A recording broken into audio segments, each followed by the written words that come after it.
Om Namo Bhagavate Vasudevaya. Om Namo Bhagavate Vasudevaya. Om Namo Bhagavate Vasudevaya. Narayanam Namaskritya Naram Chaiva Narottam Devim Saraswatim Vyasam Tato Jayamudidayat.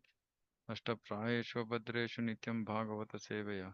Bhagavati Ruttama Shloke Bhaktir Bhavati Naistiki.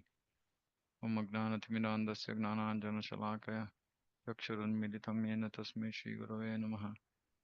नमो विष्णुपादाय कृष्णप्रेष्ठाय भूतले श्रीमते भक्तिवेदान्तस्वामिनिति नामिने नमस्ते सारस्वते देवे गौरवाणी प्रचारिणे निर्विशेषशून्यवादी पाश्चात्यदेशतारिणे जय श्रीकृष्ण चैतन्य प्रभु नित्यानंद श्री अद्वैत गदाधर शिवासादि गौरभक्तवृंद हरे Krishna Krishna Krishna Hare Hare Hare Ram Ram Ram Hare Hare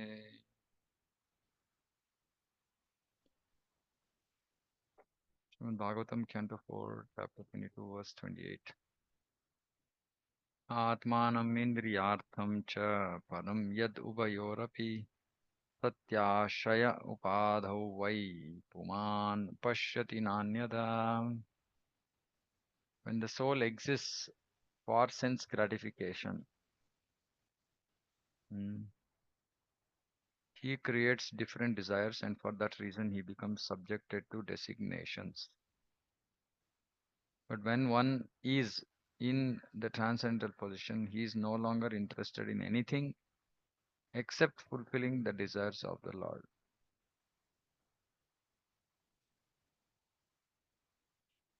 So please note this. The desire of the soul. Soul exists for sense gratification. Then he creates different material desires. For that reason he becomes bound, subjected to designations. But when one is in transcendental position, he is no longer interested in anything material. No longer interested in anything except fulfilling the desires of the Lord.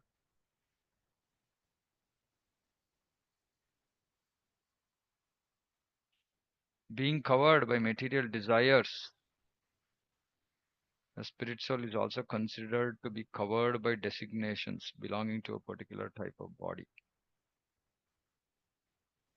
So we are bothered about designations, upadhi. What are these upadhis? He considers himself an animal, man, demigod, bird, beast,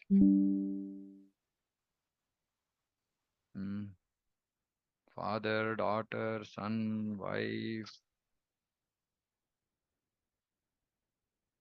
etc., etc., etc. All designations connected to this material body in connection with this material world.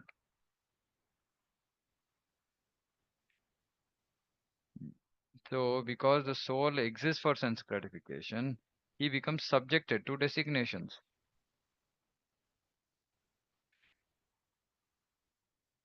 In so many ways, he is influenced by the false identification caused by false egotism. And being covered by illusory material desires, he distinguishes between matter and spirit. When one is devoid of such distinctions, there is no longer a difference between matter and spirit. At that time, the spirit is the only predominating factor. Distinguishes between matter and spirit. No, of course, though he is spirit, he thinks of himself as matter. That is the illusion. Because of material desires. See, because the soul exists for sense gratification, what is the way to gratify these senses is the body. So he recognizes or identifies himself with the body because the soul exists for sense gratification. So if we exist for sense gratification, we identify ourselves with the body, and this is false ego, false identification.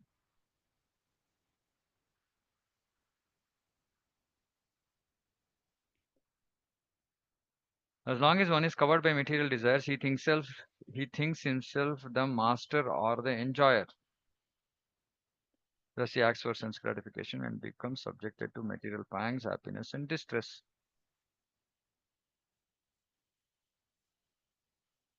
So, this is the core of our problem because we exist for sense gratification. We are covered by various material desires. We think we are the enjoyers. We act for sense gratification and we become subjected to the happiness and distress of this material world. But when one is freed from such a concept of life, he is no longer subjected to designations. And he envisions everything as spiritual in connection with the Supreme Lord. So this is Yukta Vairagya. This is explained by Srila Rupa Goswami in Bhakti Rasamrita Sindhu. Anasaktasya Vishayan Yatarham Upayunjataha Nirbandha Krishna Sambandhe Yuktam Vairagyam Uchate. The liberated person has no attachment for anything material or for sense gratification. He understands that everything is connected with the Supreme Lord and that everything should be engaged in the service of the Lord. Therefore, he does not give up anything. There is no question of renouncing anything because the Paramahamsa knows how to engage everything in the service of the Lord. And anyway, what is it? What do we actually possess to renounce? We don't possess anything because Ishavasam Idam Sarvam. Everything belongs to Krishna. So there's no question of renouncing for two reasons. One is because everything belongs to Krishna and everything has to be engaged in his service. Originally, everything is spiritual, nothing is material. In the Chaitanya Charitamrita also it is explained that a Mahabhagavata, highly advanced devotee, has no material vision. Thavara Jangama, deke na deke tar murti, sarvatra hoy nija ishta deva spurti. Although he sees Thavara Jangama, whatever is not moving and whatever is moving, na deke tar murti. He sees all as creation of the Supreme Lord. Sarvatra hai nija ishta deva spurti. Nija ishta deva, his favorite ishta deva. He only sees him everywhere, that everything is created by him. And with reference to the context, he is only the creator and not the created. So he is not seeing the Stavara Jangama, but he is only seeing the Ishta Deva. In other words, he no longer distinguishes between the created and the creator. He sees only the Supreme Lord in everything. He sees Krishna in everything and everything in Krishna. This is oneness. Sarvatra hai nija ishtadeva spurti. So he only sees Krishna everywhere and in everything and everything in Krishna. Well, it doesn't mean that Krishna is there everywhere. Krishna is present everywhere in the form of his energy. And everything is in Krishna. So he doesn't see the created, which means he doesn't see the material objects as different from Krishna. So which means that they cease to remain material.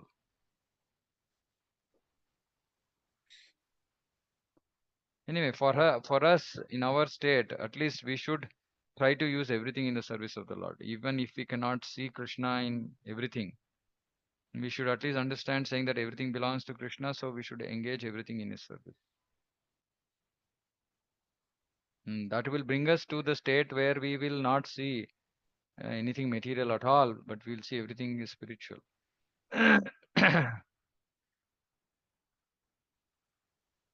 So again, going back to the original verse, we should not exist for sense gratification. This is the key. We should only exist for fulfilling the desires of the Lord.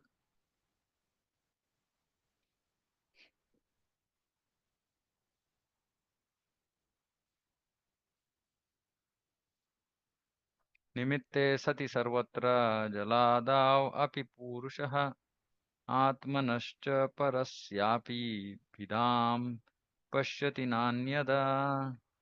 Only because of different causes does a person see a difference between himself and others.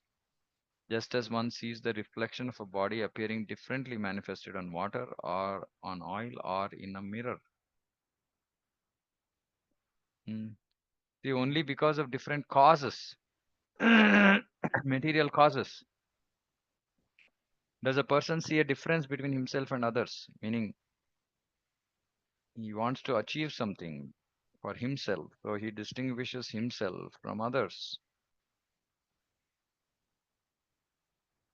Just like the reflection of body appearing differently manifested on water, oil, or mirror. It's the same body, but its reflection appears differently in water, oil, or mirror. So it's the same Atma, but because there is some vested interest, he is seeing a difference between himself and others. And people are so selfish. Uh, it's really surprising. Even devotees are selfish. Mm, so self-centered. The spirit soul is one, the supreme person of Godhead, is manifested in Swamsha and Vibhinamsha expansions. The Jivas are Vibhinamsha expansions. The different incarnations of the Supreme Lord are Swamsha expansions. Thus, there are different potencies of the Supreme Lord and there are different expansions of the different potencies. Parasya Shaktir Vividaiva Shurite. In this way, for different reasons, there are different expansions of the same one principle, the Supreme Person of Godhead. This is real knowledge. There is the same Supreme Lord, he is present as Vibhinamsha and Swamsha.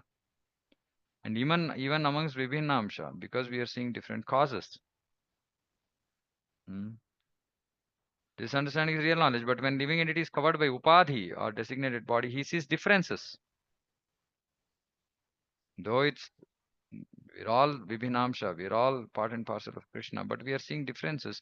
Exactly one as one sees differences in reflections of oneself on water, on oil, or in a mirror. When something is reflected on the water, it appears to be moving. When it is reflected on ice, it appears fixed. When it is reflected on oil, it appears hazy. The subject is one, but under different conditions, it appears differently. When the qualifying factor is taken away, the whole appears to be one.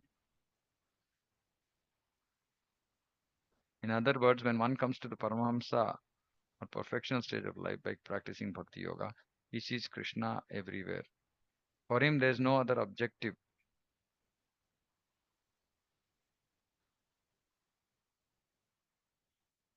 In conclusion, due to different causes, the living entity is visible in different forms as an animal, human being, demigod, etc.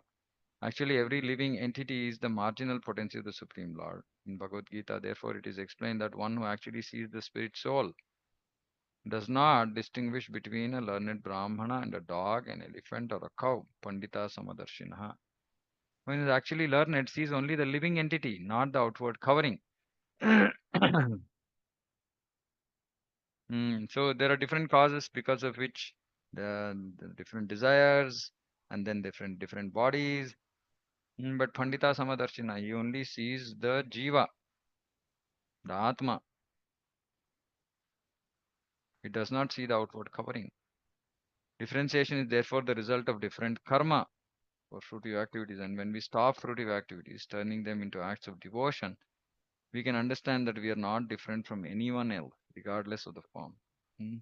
We are not different from anyone else because we are all Atma, part and parcel of Krishna. We are the same. We have the same qualities. We come from the same source.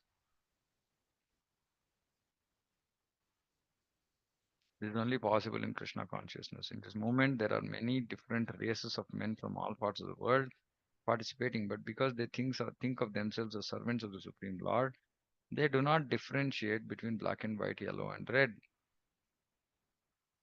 The Krishna consciousness movement is therefore the only means to make the living entities free of all designations. Only when we see ourselves as servants of Krishna, hmm, we can actually see that real oneness. That is the real oneness. Otherwise, still we have different designations, meaning I am the master, you're the servant, I am the enjoyer, you're the enjoyed. Then there are different designations. I'm the enjoyer, you're the enjoyed as son, you're the enjoyed as wife, you're the enjoyed as this, you're the enjoyed as that. So we see different designations. So all this theoretical stuff, right? See difference causes, but what does it mean? Just means that if till we uh, are trying to have different material desires, and then those are different causes for sense gratification, we will not see us as spirit soul. So we have to come to the platform of just thinking of ourselves as servants of Supreme Lord and thinking of everybody as servants of Supreme Lord. Like yesterday I was saying, what about natural attachment to the family? Just look at everybody as servants of Supreme Lord. That's all. And treat all servants equally. Of course, from a responsibility perspective, we might have some extra responsibility towards some servants more than the others, which are our servants in our family. We have little more responsibility, but that's all that it is. But everybody is a servant of Krishna, irrespective of what form they have taken. Some don't know that they are servants of Krishna, so they become servants of Maya. Indirectly become servants of Krishna. Some have directly become servants of Krishna. And some of us are part-time servants of Maya, part-time servants of Krishna. But we have to just move from that upadhi of being part-time servant of Maya to just become full-time servant of Krishna.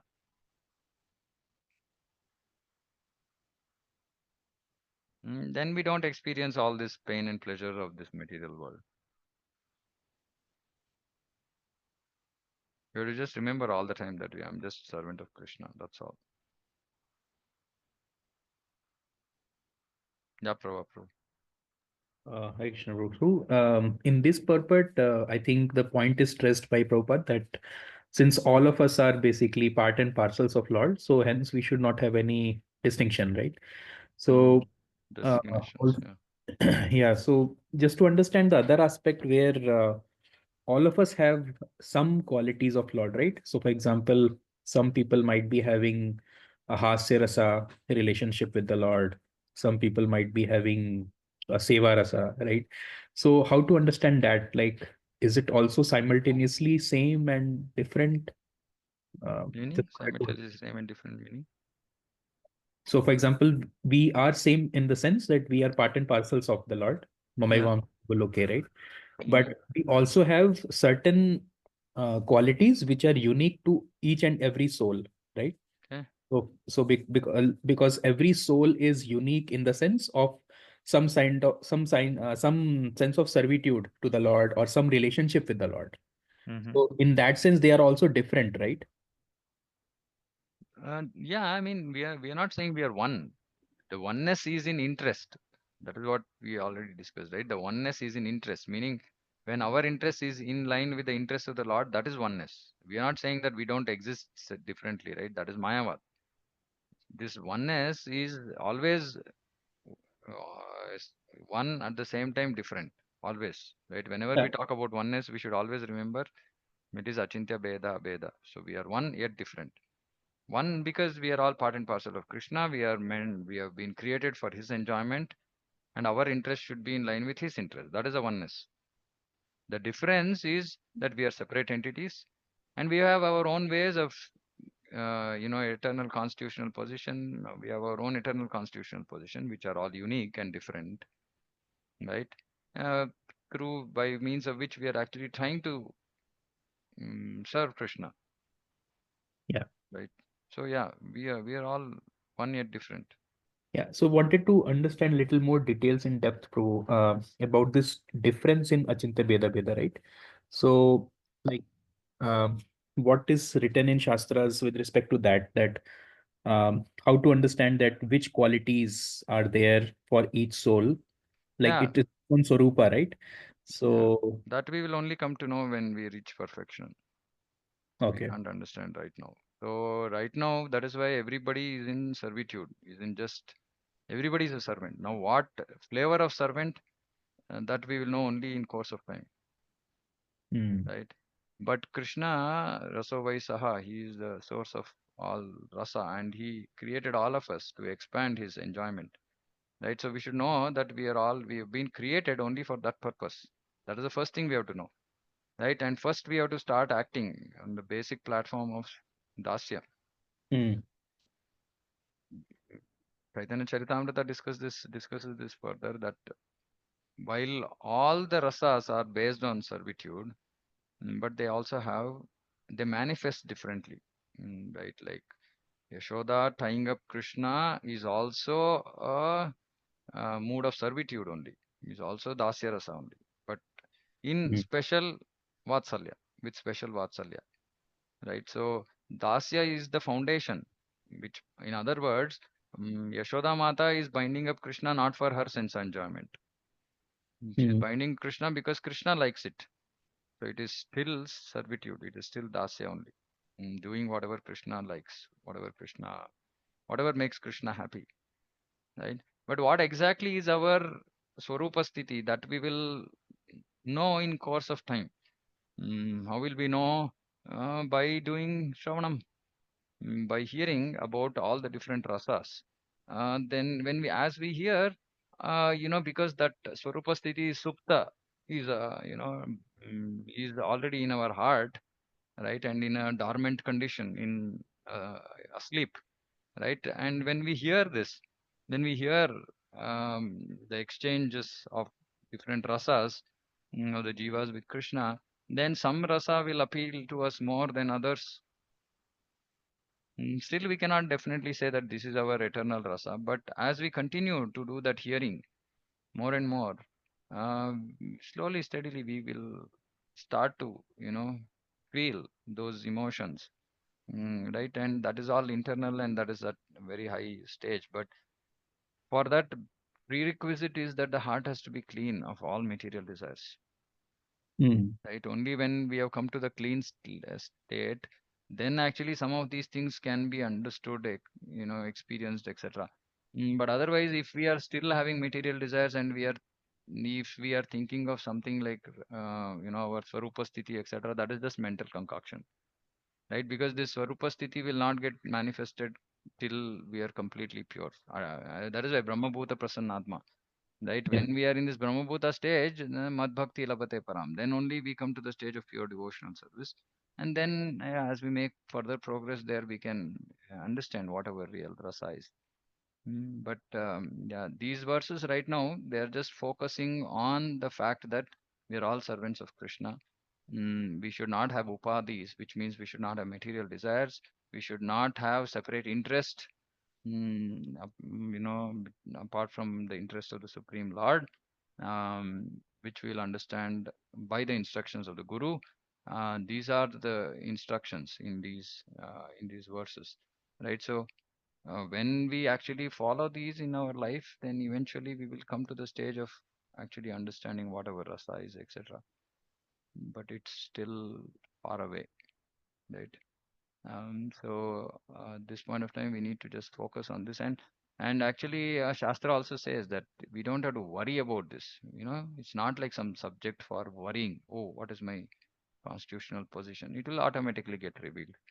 Mm, Yeah, as long as we remain fixed in our practice of Krishna consciousness, sadhana, these things will automatically get revealed, yeah. and it should get revealed. Mm, right? Otherwise, we are doing something wrong. Mm, yeah. So yeah, so focus on getting out of the material conception. That is our immediate goal. We should come to this liberated state, muktir petvanatha rupam swarupena vyavastitihi. So for coming to that swarupa, we should first be mukti. We should be free from this bodily conception. Mm. Yeah, I mean, so many aspects of bodily conception, right? All of us have to introspect in our own lives, saying that what are things we are attached to. Mm.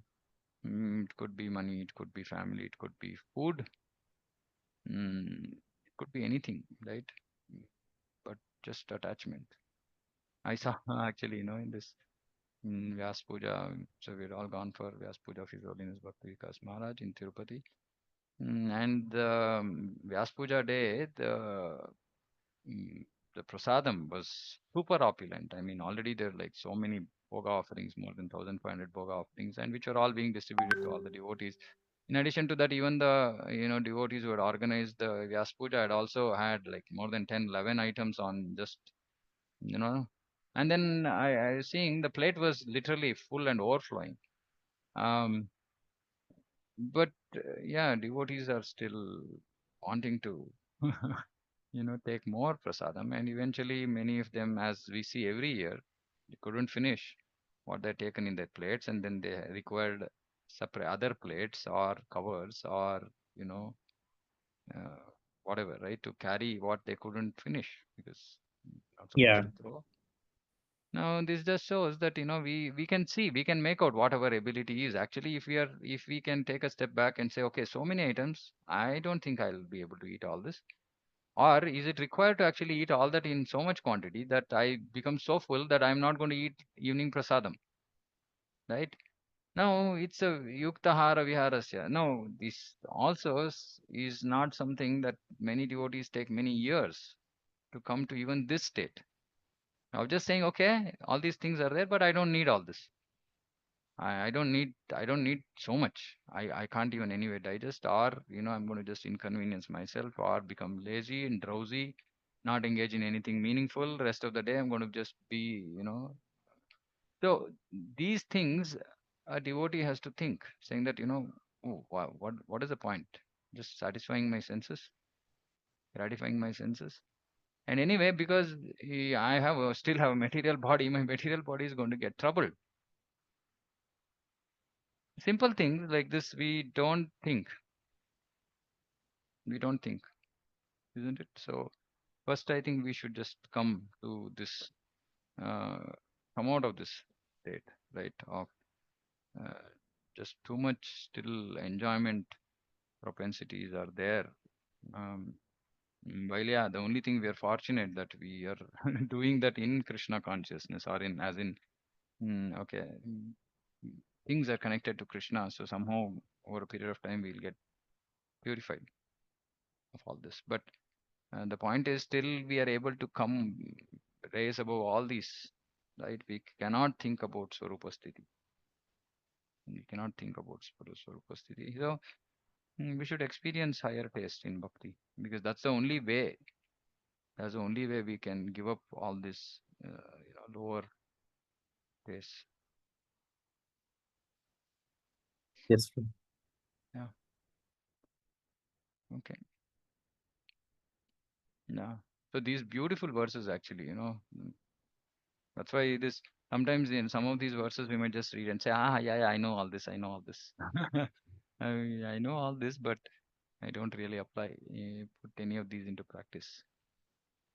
Indriyer Vishayakrishthair Akiptam Dhyayatam Manah Chetanam Harate Buddhehe Tambastoyam Iva Hridat. When one's mind and senses are attracted to sense objects for enjoyment, mind becomes agitated. Simple. If our mind is agitated, it just means that we are attached to something material, and that material is agitating us. As a result of continually thinking of sense objects, one's real consciousness almost becomes lost,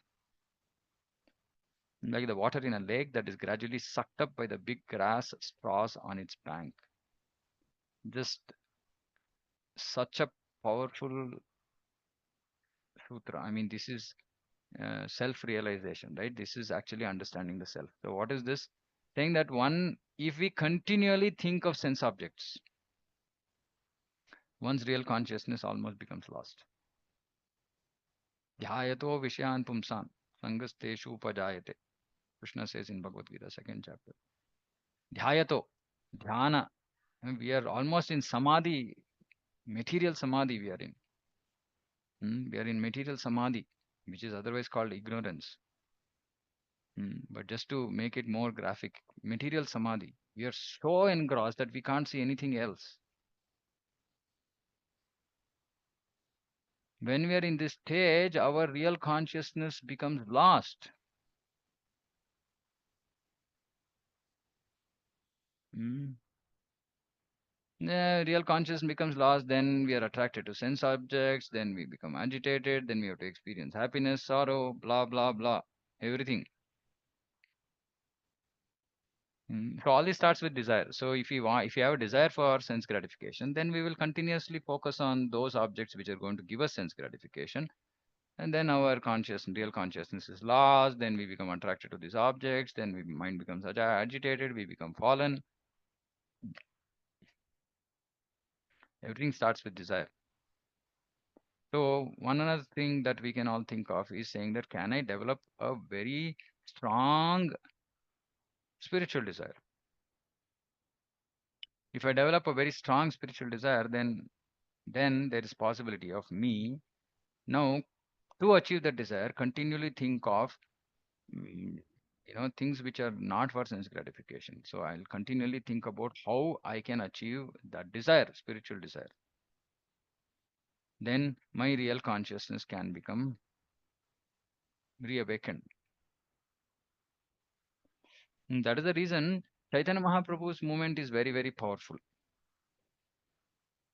Mm, It absorbs us in something spiritual because we are dealing with some things of the material world, and trying to do anything in this material world is difficult, is not easy, right? So, in wanting to do something for the pleasure of Krishna in this material world, we will get absorbed in that spiritual activity. Like, for example, preaching or building a temple or making garlands or whatever it is, right? Distributing books. So, we can become absorbed, and then our real consciousness becomes reawakened. But if you don't have that sincere, that intense desire to do something, like I keep saying, go out of your comfort zone. If you don't do that, then naturally we are just sucked in these material objects and family and children, and even the pigs are attached to its. Even the pig is attached to its family. So what is the big thing about we being attached to our family? No big deal. In this verse, it is very nicely explained how our original Krishna consciousness becomes polluted, and we gradually become almost completely forgetful of our relationship with the Supreme Lord. Hmm. So we become forgetful completely. Again, same question. We wear we wear Vaishnava clothes. Now, hopefully, that's another thing. We don't even want to wear Vaishnava clothes, right? You want to wear clothes that is convenient for us, that we are comfortable in. We don't even want to wear convenient Vaishnava clothes. That is the first level of sense gratification. Second, even if we wear Vaishnava clothes, what kind of clothes do we wear? Generally, things that we like. The color, the texture, the this, the that. Uh, all these years, it was okay. I mean, in general, okay, material world, okay, women are known, and it's their role, whatever, right, to be well dressed and ornaments and matching this, that, and all that. Nowadays, men also do, right? There has to be matching kurta with, dhoti. Some violet color kurta, so violet color dhoti. What is all this craziness? In doing all this, where do we remember our relationship with Krishna? Where? What happened to our servitude? What happened to my servant relationship with the Lord? Gone. I'm just trying to get sense gratification. That's all. In a previous verse, it is recommended that we should always keep in touch with the devotional service of the Lord so that the blazing fire of devotional service can gradually burn into ashes material desires,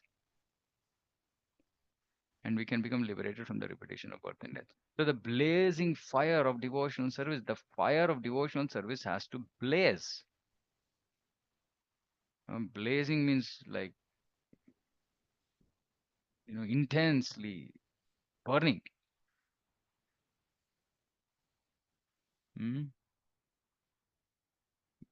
But if our devotional service is like a matchstick, how can that matchstick burn into ashes? Like heaps of material desires. We need a big fire. We need a big, powerful fire,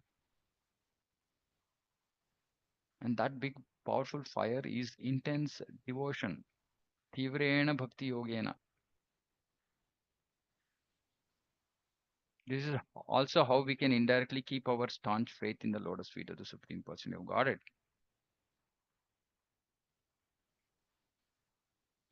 When the mind is allowed to think of sense gratification continuously, note this word, mind is allowed to think.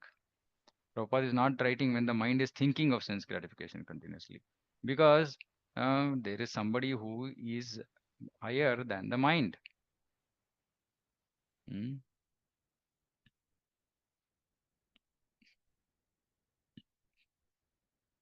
It becomes the cause of our material bondage.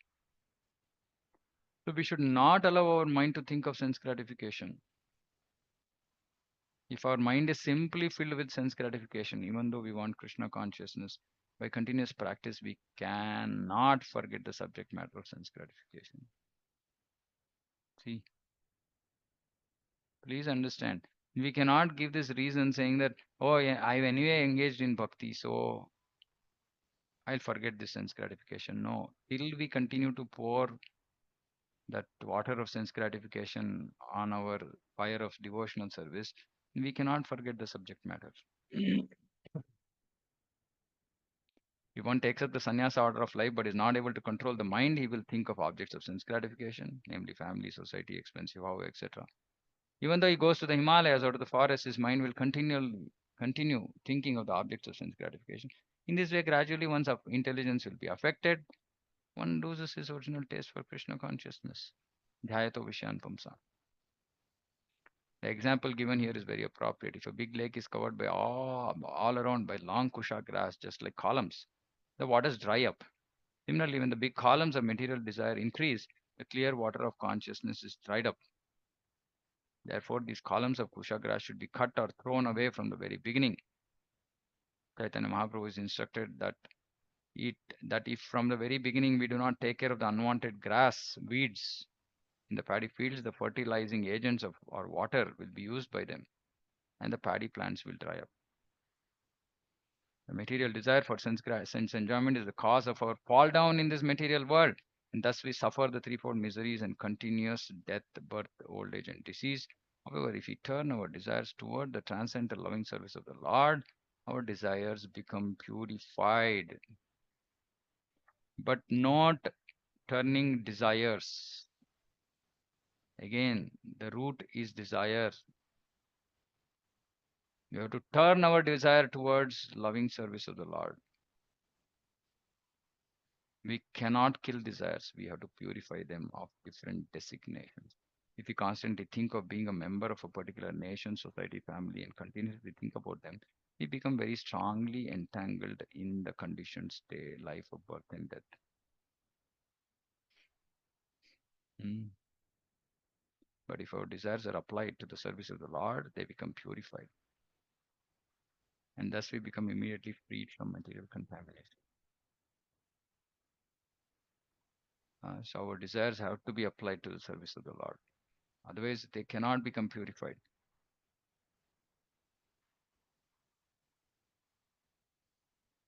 How do we apply our desires to the service of the Lord? So, we want to go shopping, we shop for Krishna. Mm. We want to buy clothes, we buy clothes for Krishna.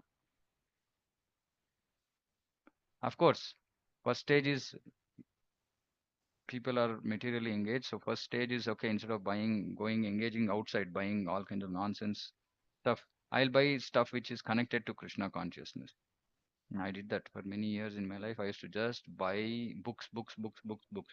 Every book, any book that I see, title which I don't have, I used to buy. But that was not for the service of the Lord. Of course, I mean, it was a little bit, but more so of sense gratification. Okay, I want to spend money. But then because it was directly connected, to Krishna, those desire got purified. Now I don't feel the urge to go and spend money for books, for example, or anything else for that matter. So first stage is doing some things in Krishna consciousness, but very soon, if we are doing proper bhakti, then that desire to gratify ourselves will go off, and the desire to please Krishna will come.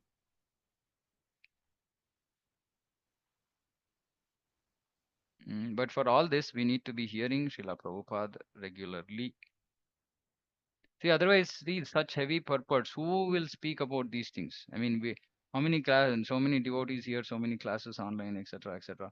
I mean, do we hear such heavy stuff as it is there in the purport? And every purport, right? Not even like I'm not making anything up right here. You're just reading the verses and purports, and purports are heavy, heavy purports. So again, we have to give up these material desires, for which we have to develop spiritual desires. Okay, so I'll stop here. Anybody has any questions, comments,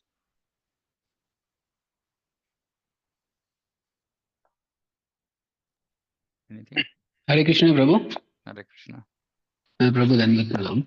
Pranam. So, Prabhu, probably that violet kurta is me. Oh, You know, yeah, yeah. So I'm just a question, Prabhu, and it's a white border with, I mean, white dhoti with a violet border. But I felt a little out of the, odd person out because everyone was wearing white and white. I mean, what is the recommendation, Prabhu? Because I didn't know, that even that yeah. that thing is So a, yeah. yeah, I mean, see, the recommendation is there, like when Prabhupada was there, there are only two colors.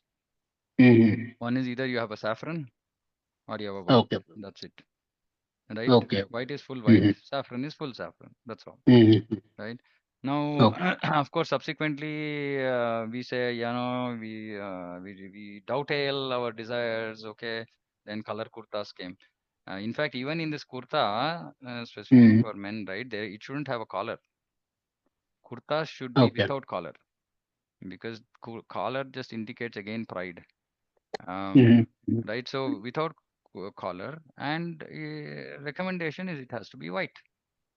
Okay, Prabhu. So, and then I asked some senior devotees about this some time back, and they said it just depends on your attachment, right? So, if you're Mhm. attached to wearing colorful stuff instead of wearing some other nonsense, you can get attached to wearing colorful um, Krishna conscious clothes. But we should understand it's a lower stage. A higher stage is to give up this attachment to colors, because that is also an Mhm. attachment, right? Now, obviously, right, if you have, I mean, obviously this is not intended to you, but No, no, no. But if I'm there is just a asking. color, if we have one Mhm. color, then we will look at our wardrobe and say, okay, I don't have this color, right? Mhm. So next Mhm. time we go to a temple, we are not seeing the deity, but we are seeing, okay, which color kurta can I buy, right? Yeah. So just make it simple. See, we should just make things as simple as possible for us to focus on Krishna consciousness. Of Sure, course, I Prabhu. mean, it's easy for Prabhus, right? We are fortunate. We can just do do with a white, and when time Mhm. comes, we can change it to saffron. But yeah, Mataji might have to still, yeah, do all that. But like I said, that's a natural process. But at least for Prabhus, we can remain, even externally also we can remain simple. Mhm. Mhm. And there's no question of, did I wear the same kurta last week? Right? Because nobody knows. I'm just No, wearing isn't it, white Prabhu? every day.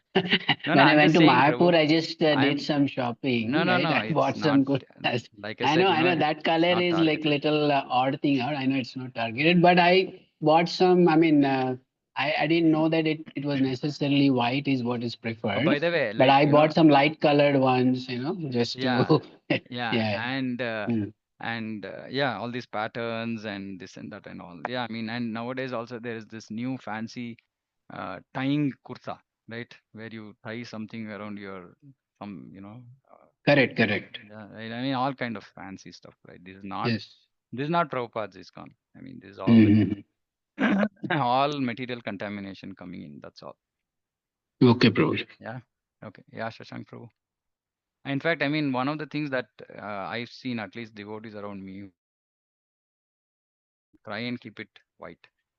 Yeah, there's still some who had possibly bought kurtas before, but they're not buying new colorful kurtas, right? I mean, it's just simple thing to follow. It's not very Yeah, I difficult. definitely realized it during the event. definitely realized because everyone around me is white, and then I'm the only guy looking a little odd because anyone can identify me. I was like feeling uncomfortable also there. Okay, cool. Yeah. Okay, yeah, Shashank Prabhu. Hare Krishna, bro. Pranam, bro. Yeah, Pranam. Uh, Prabhu, one small confusion, like in the first purport which we discussed, it is mentioned like from Atma, this sense gratification, Atma tries to get sense gratification. Uh-huh. But actually it is the body which is trying No, to. it's not the body. Body is a vehicle. Will the vehicle start moving by itself? Will the vehicle start moving from one place to another? Will it start going from one place to another? No, somebody has to, you know, turn on the ignition, sit inside, turn on the ignition, and then start driving in some direction. Then you can put on, like, for example, cruise, right? Like if you have a car with, oh, you're the car guy, no? So you're cruise. So you can put the cruise, right? So when you put Yeah. cruise, then you started off, then you're going in some direction. Now you want to run at whatever 100 kilometers per hour, then you just put cruise. Now you don't have to accelerate. It's going by itself, right? It's like that, once we start this cycle of sense gratification, though the original desire is of the soul, now somewhat like mind intelligence etc have taken up that job, so they're themselves also engaging. So which is why now when suddenly Atma realizes saying, no, no, no, oh, I started off a wrong loop. Oh, okay, I shouldn't have desired sense gratification. Now I don't want. But now you're in that fan, your fan is going on, you switch it off, still it goes on for some time. So mind intelligence is still they're on cruise. Now we have to unplug the cruise, right, or stop the cruise. Um, that is the whole process of, engaging in devotion and, little bit here and there, doing some tapasya, some austerity. Don't do this, don't do that. Then the cruise control will end, right? It will come back to manual mode. And then we can steer it in now in the new direction that we want. Because I got confused because initial desire will be connecting to Krishna consciousness. Then once we came to material world, then it will be disturbed. No, no, before So we came into material world because we developed that desire for sense gratification. And then we were given a body, which is the very perfect instrument and device, yantra, for fulfilling the desires of sense gratification. And then body has its elements of mind, subtle body, which is, can run by itself in some sense, right? So, very powerful instrument we've got. So now stopping that powerful instrument is also difficult, right? But we need to stop. But for that, we need to have a higher desire, higher taste, etc., etc. yeah, Okay. thanks. Anything else? Yeah. Okay, we'll close here. Srimad Bhagavatam ki jai, Jagat Guru Srila Prabhupada ki jai, Vancha Kalpatarubhyascha Kripa Sindhu Bhevita. Patitanam Pavanebhyo Vaishnavebhyo Namo Namah Ananta Koti Vaishnavebhyo ki jai. Samveta Gaura Bhakta Vrinda ki jai. Hare Krishna. Hare Krishna, Prabhuji. Pranam, pranam to everyone.